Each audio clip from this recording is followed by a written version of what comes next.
Kembali di Net Bali, Pangkalan TNI Angkatan Laut Denpasar berhasil menggagalkan upaya penyelundupan 20.000 ekor bibit lobster. Dan lobster tersebut rencananya akan diekspor ke luar negeri.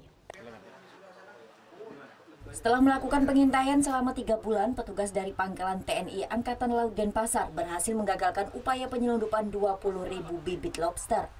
Untuk membongkar jaringan ini, petugas harus masuk ke dalam jaringan para petani dan penampung bibit lobster yang ada di daerah Bali dan Lombok. Penangkapan ini berlangsung pada Minggu 29 April kemarin di sebuah villa di kawasan Seminyak Kuta. Dari hasil operasi ini, petugas menemukan puluhan ribu bibit lobster yang siap dikirim, serta berhasil mengamankan 3 orang yang terlibat dalam jaringan ini, namun 2 diantaranya berhasil meloloskan diri.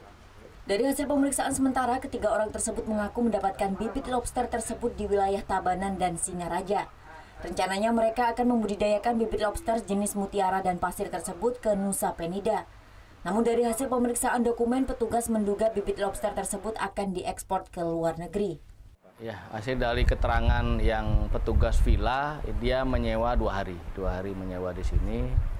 Kemudian mungkin itu ya prosesnya sampai dengan dia nanti ekspor tidak akan lama, karena kalau dia lama-lama seperti sekarang ini kita ketahui sudah banyak yang mati, makanya dari pihak karantina ikan hari ini juga kita akan sebar dengan sesuai dengan administrasi dan bukti, dan kita juga tidak menyalahi aturan dan kita kembalikan kepada habitatnya.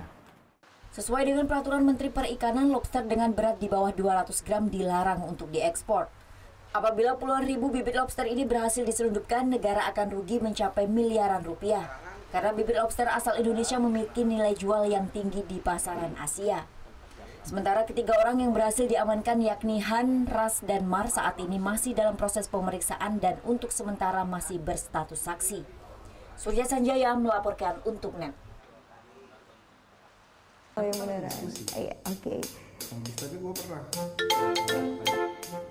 Nah, udah kan untuk beritanya? Jangan lupa di-subscribe, di-like, dan juga di-komen ya akun YouTube dari Net Bali. Terima kasih udah subscribe. Yang belum, jangan sampai lupa. Di sebelah sini nih. Subscribe.